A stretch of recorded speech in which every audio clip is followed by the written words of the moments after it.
Dubai palm ജുമൈറയിലെ ഈ morning വളരെ വിശേഷപ്പെട്ടതാണ്. ഞങ്ങളിങ്ങനെ ബോട്ടിലൂടെ യാത്ര ചെയ്ത് നേഹയുമായിട്ട് സംസാരിക്കാനാണ്.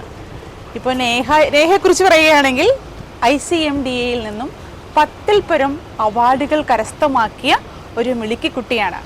അവാർഡ് എന്തിനെന്ന് വെച്ച് കഴിഞ്ഞാൽ ഭരതനാട്യത്തിനാണ്. ഭരതനാട്യത്തിൻ്റെ സ്റ്റേജ് പെർഫോമൻസിനായിരുന്നു നമുക്ക്. അത് അവർ തന്നൊരു കൺസെപ്റ്റ് ചെയ്തതിനാണ്. തന്ന കൺസെപ്റ്റിൽ നമ്മൾ ഇൻഡിവിജ്വലി പെർഫോമൻസ് ചെയ്ത് അയച്ചു കൊടുത്ത് കിട്ടിയതാണ്.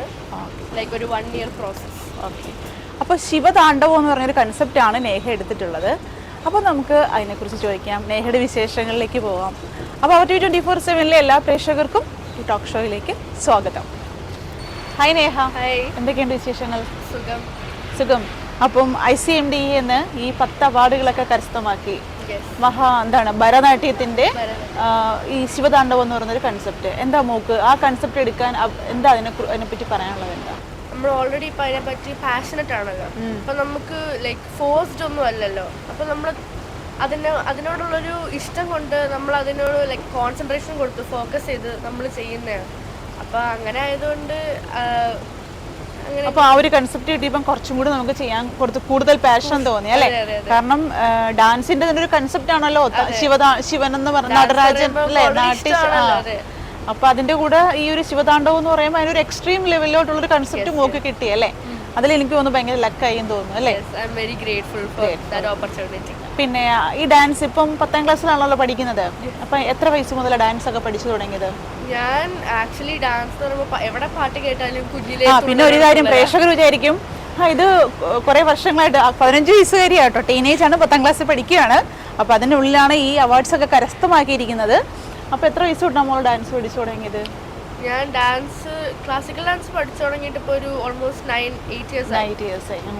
പിന്നെ ബോളിവുഡ് എന്ന് പറയുമ്പോൾ ഞാൻ പിന്നെ പാട്ട് കേട്ടാലും എവിടെ പാട്ട് കേട്ടാലും തുള്ളും. പിന്നെ നിങ്ങളുടെ ഫേവറേറ്റ് ആണല്ലോ hip hop and free styles ഒക്കെ എനിക്ക് ഭയങ്കര ഇഷ്ടമാണ്. അതൊക്കെ ഞാൻ തന്നെത്താനെ നോക്കി പഠിക്കും. ലൈക്ക് ഇൻസ്റ്റാഗ്രാമിൽ ഓരോ റീൽസ് വരുമ്പോൾ തന്നെത്താനെ അത് ഞാൻ പഠിക്കാൻ നോക്കും. പിന്നെ ബോളിവുഡും ഞാൻ പഠിച്ചിട്ടുണ്ട്. എന്നെ ഒരു സാറ് പഠിപ്പിച്ചിട്ടുണ്ട്. പിന്നെ ക്ലാസിക്കൽ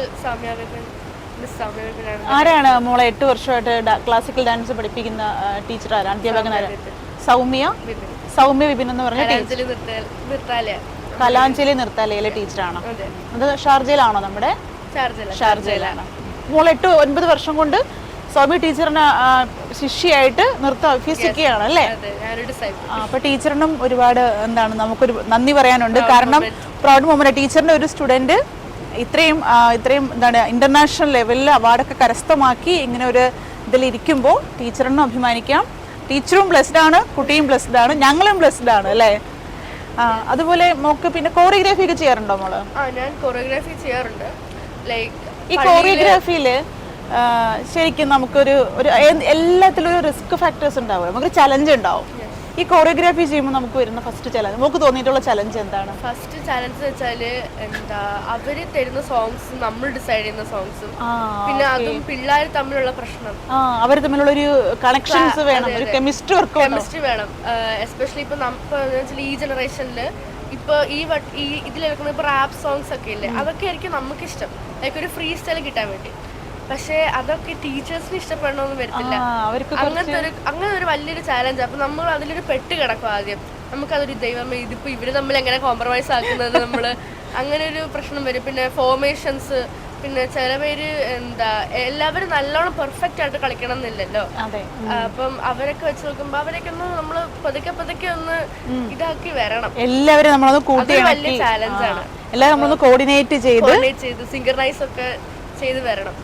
ഫോർമേഷൻസും പിന്നെ ഇങ്ങനെ നിൽക്കണം അങ്ങനെ നിൽക്കണം അതൊക്കെ വരും. ചിലവർ ലിസൺ ചെയ്യാത്തവരൊക്കെ നമുക്ക് പിന്നെ ഭയങ്കര പാടാണ് അവർ ഇതാക്കാൻ.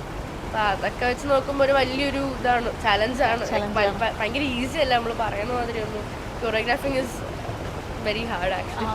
അതായത് നമ്മളൊരു ആക്ച്വലി പറയുകയാണെങ്കിൽ ഒരു സിനിമയുടെ ഡയറക്ഷൻ പോലെ അതിൻ്റെ ഒരു ചെറിയൊരു ഭാഗം എന്ന് വേണമെങ്കിൽ പറയാം അല്ലേ? കാരണം നമ്മൾ അത്രയും പേരെ കോർഡിനേറ്റ് ചെയ്ത് അവരെ ഒരുപോലെ കളിപ്പിച്ച് ഈസിയാ എല്ലാവരും പറഞ്ഞു കൊടുത്താൽ മതി. പക്ഷെ അങ്ങനൊന്നും അല്ല. ഇപ്പൊ 30 പേരൊക്കെ ഉണ്ടെങ്കിൽ അവരെ കോർഡിനേറ്റ് ചെയ്യാനൊക്കെ ഭയങ്കര പാടായിരിക്കും. അതാണ് 30 പേർക്ക് 30 മനസ്സിന് അല്ലേ?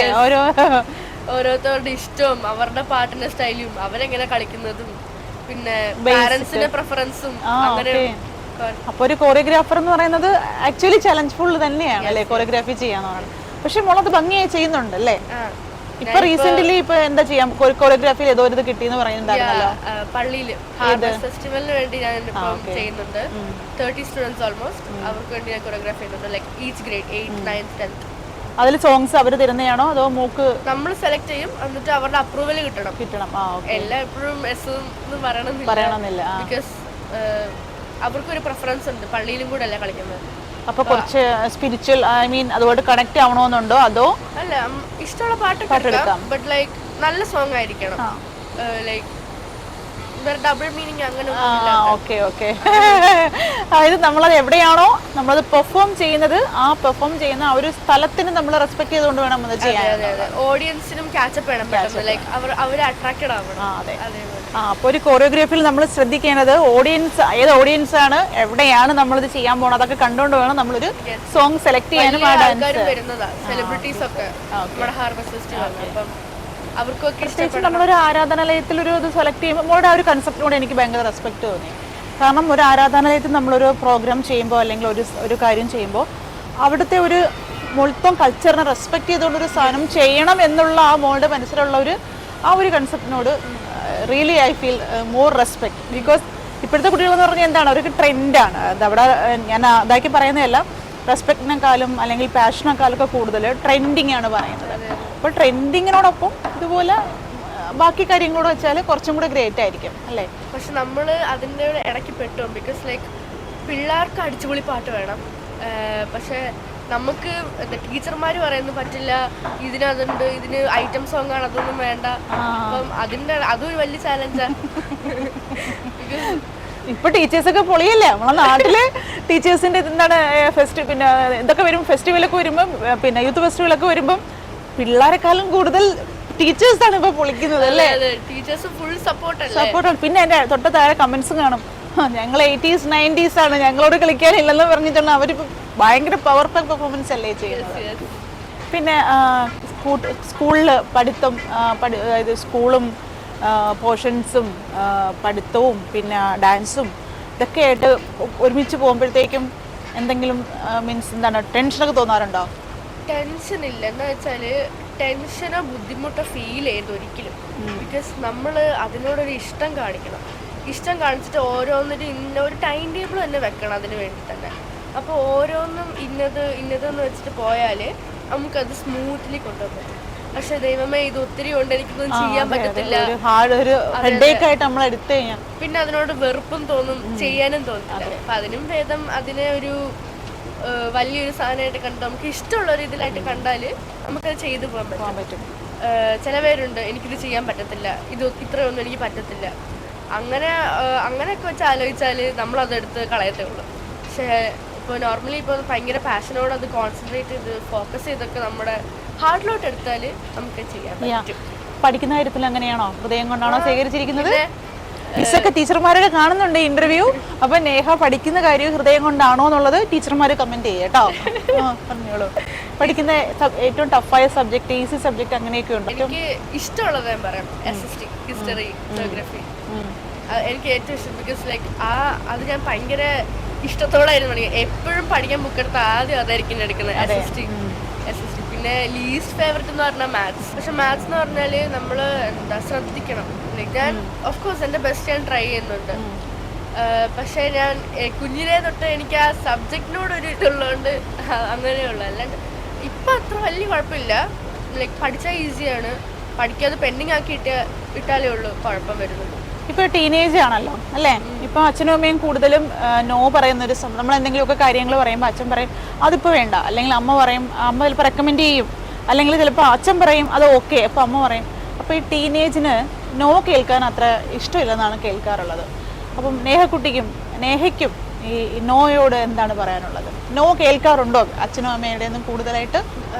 നോ പറയുന്നത് വെച്ചാൽ ഏറ്റവും സില്ലി റീസൺസിനും കാര്യങ്ങൾക്കായിരിക്കും.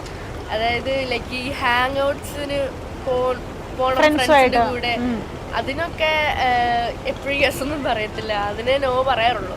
ബാക്കി നമുക്ക് ഇഷ്ടമുള്ള കാര്യങ്ങൾ ലൈക്ക് അപ്പം എനിക്കിത് പഠിക്കണം, എനിക്ക് അതിന് പോകണം എന്നൊക്കെ പറഞ്ഞാൽ ഫുൾ സപ്പോർട്ടാണ്. പഠിക്കാം. ഇപ്പം ഫ്രണ്ട്സുമായിട്ടൊക്കെ ഒന്ന് മീൻസ് അത്രയും പറയുന്നൊന്നുമില്ലല്ലോ അല്ലേ? വല്ലപ്പോഴും ഒത്തിരി ഒന്നുമില്ല, വല്ലപ്പോഴും ഒക്കെ പോണെങ്കിൽ. പക്ഷെ അതിപ്പോ വളരെ ദൂരമുള്ള സ്ഥലത്തോ അങ്ങനെയുള്ള ബിക്കോസ് അവർക്കും ഒരു ടെൻഷൻ ഉള്ളതല്ലേ. തീർച്ചയായിട്ടും. അപ്പൊ അതുകൊണ്ടൊരു പേടി കൊണ്ട് അവർ പറയും. അല്ലെങ്കിൽ കുഴപ്പമൊന്നുമില്ല. അല്ലെങ്കിൽ ഇങ്ങനത്തെ ആർട്ട് ഫോംസിലൊക്കെ ഇതാക്കുകയാണെങ്കിൽ ഫുൾ സപ്പോർട്ടാ. ടീച്ചേഴ്സ് ആയാലും ഫുൾ സപ്പോർട്ടാണ്. ബിക്കോസ് അതൊക്കെ ഒരു നല്ല കാര്യമല്ലേ അങ്ങനെ ലൈക്ക് ഇങ്ങനെ ഒരു പുതിയ. ബിക്കോസ് ലൈക്ക് ഞാൻ ജേർണലിംഗ് ഒക്കെ ചെയ്യും. ഞാൻ പിക്ചർ ജേർണലിംഗ് ഒക്കെ പിക്ചർ ജേർണലാണോ? പിക്ചർ ജേർണലിംഗ് ഒട്ടിച്ചിട്ട് ഞാൻ തന്നെ ഓരോ തീം കണ്ടുപിടിക്കും. എന്നിട്ട് അതിനനുസരിച്ച് പ്രിന്റ് എടുക്കും, അതൊക്കെ ഒട്ടിക്കും. അതൊക്കെ ഇടയ്ക്കിടയ്ക്ക് ഇരുന്ന് ചെയ്യുന്ന കാണുമ്പോ അമ്മ ഇതും ചെയ്യാറുണ്ടല്ലേ, നല്ല കാര്യം പറയും. അല്ല, വെറുതെ മൊബൈൽ നോക്കി അല്ലെങ്കിൽ അങ്ങനെ സമയം സ്പെൻഡ് ചെയ്യാതെ കുറെ വ്യത്യസ്തമായ കാര്യങ്ങൾ ചെയ്യുന്നു. എനിക്ക് പടം വരയ്ക്കാനും ഭയങ്കര ഇഷ്ടമാണ്, പെയിന്റ് ചെയ്യാനും ഒക്കെ. അപ്പൊ അതിന് ഓരോന്നിനും ഓരോ നോട്ട്ബുക്ക് ഉണ്ട് എനിക്ക്. ലൈക്ക് ഓരോന്നിനും ഓരോ സെക്ഷൻ ഉണ്ട്. ലൈക്ക് ജേർണലിങ്ങിന് ഇന്നൊരു നോട്ട്ബുക്ക്, പിന്നെ ഡ്രോയിങ്ങിന് ഇന്നൊരു ഇത്, അങ്ങനെ ഓരോ നോട്ട്ബുക്ക് ഉണ്ട്. അപ്പൊ അതിനു വേണ്ടി മാത്രമായിട്ട് ഞാൻ ചെയ്യാറുണ്ട്. അതിനൊക്കെ ഒരു ഫുൾ സപ്പോർട്ട് ചെയ്യും. പിന്നെ അതുപോലെ മോൾക്ക് ഇഷ്ടമില്ലാത്തൊരു കാര്യം, ആ ഇഷ്ടമില്ലാത്ത കാര്യം എനിക്ക് ഇഷ്ടമില്ല എന്ന് തറപ്പിച്ച് പറയാറുണ്ടോ? ഞാൻ ബോൾഡൊക്കെയാണ്, അങ്ങനത്തെ നോ പറയാൻ എനിക്ക് പറ്റും. ബട്ട് ലൈക്ക് അങ്ങനത്തെ ഒരു റീസൺ ഇതുവരെയും may be like bad things സ്കൂളിൽ വരുന്ന ബാഡ് ഇൻഫ്ലുവൻസ്. അതെ, ഒരു ബാഡ് ഇൻഫ്ലുവൻസ് വരുമ്പോൾ അല്ലെങ്കിൽ നമ്മൾക്ക് ഓക്കെ ഇല്ലാത്തൊരു കാര്യം വരുമ്പോൾ no I don't want it, oh no, അല്ലെങ്കിൽ മനസ്സിൽ തന്നെ എനിക്ക് അതിലേക്ക് വരുവാണെങ്കിൽ ഫ്രണ്ട്സിന്റെ ഇതില് ലൈക്ക് ചില പേരുണ്ട് നമ്മളെ കൊണ്ട് ഇതാക്കടെ വാങ്ങി ഇത് ചെയ്യാം, നല്ല ഫണ്ണായിരിക്കും. പക്ഷെ അത് നമ്മൾ നോർമലി ചിന്തിച്ചാല് അത് ഇച്ചിരി ഡേഞ്ചറസ് ആയിരിക്കും. പക്ഷെ അവരുടെ ഇതിൽ വെച്ച് നോക്കിയാൽ ഭയങ്കര ഫണ്ണൊക്കെ ആയിരിക്കും. ചെയ്തു വരുമ്പോഴത്തേക്കും പ്രശ്നങ്ങളെല്ലാം നമ്മുടെ തലയിൽ വരും. അങ്ങനത്തെ ആളിലൊക്കെ ഞാൻ നോ, കട്ടക്ക് നോ പറയും. അതിലൊന്നും ഞാൻ നിൽക്കത്തില്ല. ആലോചിക്കും നമ്മളല്ലേ, രണ്ടു വട്ടം തിങ്ക് ചെയ്യണം. ഇത് ചെയ്യുന്നതൊക്കെ കൊള്ളാം, ചെയ്താൽ എന്ത് സംഭവിക്കും അത് നമ്മൾ ചിന്തിക്കുന്നില്ലല്ലോ. കോൺസിക്വൻസസ് നമ്മൾ ചിന്തിക്കണം, ഇമ്പാക്ട് ഓണസ് അത് ആദ്യം ചിന്തിക്കണം. എന്നിട്ട് പിന്നെ എസ് ഓർ നോ പറയാനൊക്കെ ആലോചിക്കണം. നല്ല കാര്യങ്ങളാണെങ്കിൽ ഇപ്പൊ നമ്മള് നോ പറഞ്ഞാൽ ആ കൊച്ചു നാളെ മുതൽ എന്നോട് മിണ്ടിയില്ല, അങ്ങനത്തെ അങ്ങനൊന്നും എനിക്ക് കുഴപ്പമില്ല. ഇല്ല, അതൊക്കെ എന്തിനാ നമ്മൾ നോക്കുന്നത്? നമ്മുടെ ഇതെല്ലാം നോക്കേണ്ടത് ആദ്യത്തെ കാര്യം. പിന്നെ അവരുടെ ഒക്കെ അല്ലേ പിന്നല്ലേ നോക്കേണ്ടത്. Very good. അപ്പൊ നമ്മളെപ്പോഴും നമ്മുടെ സേഫ്റ്റിയാണ് മോസ്റ്റ് ഇമ്പോർട്ടന്റ് അല്ലേ? കൂട്ടുകാർ പിണങ്ങുമെന്ന് വെച്ചിട്ട് അവരുടെ ഇഷ്ടത്തിനനുസരിച്ച് നമുക്ക് ഇഷ്ടമുള്ള കാര്യങ്ങൾ ചെയ്യേണ്ട കാര്യമില്ല. കൂട്ടുകാരെന്നൊക്കെ പറഞ്ഞാല് നമ്മള് എന്താണ് ഫ്രണ്ട്സ്, ഏറ്റവും കട്ട ചങ്ക് ഫ്രണ്ട്സ് ഒക്കെ ഉണ്ടോ? ഇന്റിമേറ്റ് ഫ്രണ്ട്സ് ഒക്കെ ഉണ്ടോ? ഉണ്ട്. ഞാൻ എപ്പോഴും I keep my circle very small, loyal ആയിട്ട്. ഞാൻ അതിക്ക് മേലെ എനിക്ക് ഫ്രണ്ട്സ് ഉണ്ട്, ഒത്തിരി ഫ്രണ്ട്സ് ഉണ്ട്. ലൈക്ക് എനിക്കൊരു സർക്കിൾ ഉണ്ട്. ഞാൻ അവിടെ മാത്രമേ ഞാൻ എൻ്റെ കംഫർട്ട് സോൺ എടുക്കത്തുള്ളൂ. അതിന് പുറത്ത് ഞാൻ ലൈക്ക് ഒരു ലിമിറ്റ് ഉണ്ട് എനിക്ക്. അതിന് പുറത്തോട്ട് ഞാൻ പോകത്തില്ല. പിന്നെ അങ്ങനെ പോയാലെന്ന് വെച്ചാല് അറിയാലോ, എല്ലാ ഫ്രണ്ട്സ് എന്ന് പറയുമ്പോൾ എപ്പോഴും നിൽക്കേണ്ട ഇതല്ല. ലൈക്ക് ഒരു ലിമിറ്റിന് വരെ അവർ നിൽക്കത്തുള്ളൂ. ചില പേരൊക്കെ നമ്മളെ പറ്റി കുറ്റം പറയുന്നവരും ഉണ്ട്. ഫ്രണ്ട്സ് നെഗറ്റീവ്ലി ബാഡ് ഇൻഫ്ലുവൻസസ് ഉണ്ട്, പിന്നെ പോസിറ്റീവ്ലി ഉണ്ട്. ഞാനിപ്പോൾ പോസിറ്റീവ് സൈഡിലാണ്. എനിക്ക് ഒരു നമ്മൾ 4 പേര് അത്രയും എൻ്റെ ഒരു കംഫർട്ട് സോൺ അത്രേ ഉള്ളൂ. അതൊക്കെ മേലെ ഞാൻ എല്ലാവരുടെ അടുത്തും മിണ്ടാറുണ്ട്. യെസ് യെസ്, അത്രേ ഉള്ളൂ. അപ്പോൾ നമ്മുടെ ഒരു സർക്കിൾ എന്ന് പറഞ്ഞാൽ ഈ 4 പേരാണ് നമ്മുടെ ഫ്രണ്ട്സ് ആയിട്ട് നിൽക്കുന്നത്. ഈ ഫ്രണ്ട്സിനെ ചൂസ് ചെയ്യുമ്പം നമുക്ക് പറയാനുള്ള അങ്ങനെ എന്തെങ്കിലും നമ്മൾ നോക്കി അങ്ങനെ നമുക്ക് ചൂസ് എന്താണ് ഒരു ഫ്രണ്ട്സിനെ ചൂസ് ചെയ്യുമ്പോൾ എന്താ നോക്കാറുള്ളത്? ആദ്യം പേഴ്സണാലിറ്റി വൈസ്. ബിക്കോസ് എനിക്ക് പണ്ടങ്ങാണ്ട് എനിക്ക് തോന്നുന്നു ഫസ്റ്റ് ലൈക്ക് അവർ ഭയങ്കര പാവമായിരിക്കും. പണ്ട് സംഭവിച്ചാണ്. പിന്നത്തോട് വന്നപ്പോഴത്തേക്ക് ഞാൻ പറഞ്ഞാല് വർഷങ്ങൾക്ക് മുമ്പേ അല്ല, 8ാം ക്ലാസ്സിലൊക്കെ വെച്ചിട്ടായി ഞാൻ ടീൻ ആയതേ ഉള്ളൂ. 13 ആയപ്പം ആ സമയത്ത് ആദ്യം കണ്ടപ്പം ഭയങ്കര സ്നേഹവും ഇതൊക്കെ ആയിരിക്കും. പക്ഷെ പിന്നെ നമ്മളെ പറ്റി കുറ്റമൊക്കെ പറയുന്നൊക്കെ അങ്ങനെയൊക്കെ വെച്ച് ഫ്രണ്ട്ഷിപ്പ് എന്താന്ന് എനിക്ക് അപ്പോഴാണ് മനസ്സിലായത് അല്ലേ? പിന്നെ മനസ്സിലായി, ഓ ഇവളിങ്ങനെയാണ്. അപ്പൊ അതൊരു പാഠം, ഒരു ലെസണുമായത്. അതെ അതെ. പിന്നെ അതിനുശേഷം ഞാൻ ഫ്രണ്ട്ഷിപ്പ് അങ്ങനെ വാല്യൂബിൾ ആയിട്ടൊന്നും വെക്കാൻ പറ്റില്ല. ബിക്കോസ് എൻ്റെ ഇതിൽ ഫസ്റ്റ് ഫാമിലി, ദൈവം, teachers, very good very good. പിന്നെയൊക്കെ ഉള്ളു കൂട്ടുകാരും അതൊക്കെ. ബിക്കോസ് അവരൊക്കെ എത്ര നാള് നിൽക്കണമെന്ന് എത്ര വെരി ഗുഡ്. അതെ, നമ്മുടെ ഫാമിലി, അച്ഛൻ, അമ്മ ഒക്കെ ആണല്ലോ എപ്പോഴും നമുക്ക് ഒപ്പം ഉണ്ടാവുക അല്ലേ? നമുക്ക് എല്ലാ സപ്പോർട്ടും തരുന്നുണ്ടല്ലോ അവരെല്ലാ കാര്യങ്ങൾക്കും. അവരുടെ സപ്പോർട്ട് കാരണമാണ് ഞാനിപ്പം ഇത്രയിലും ആകുന്നത്.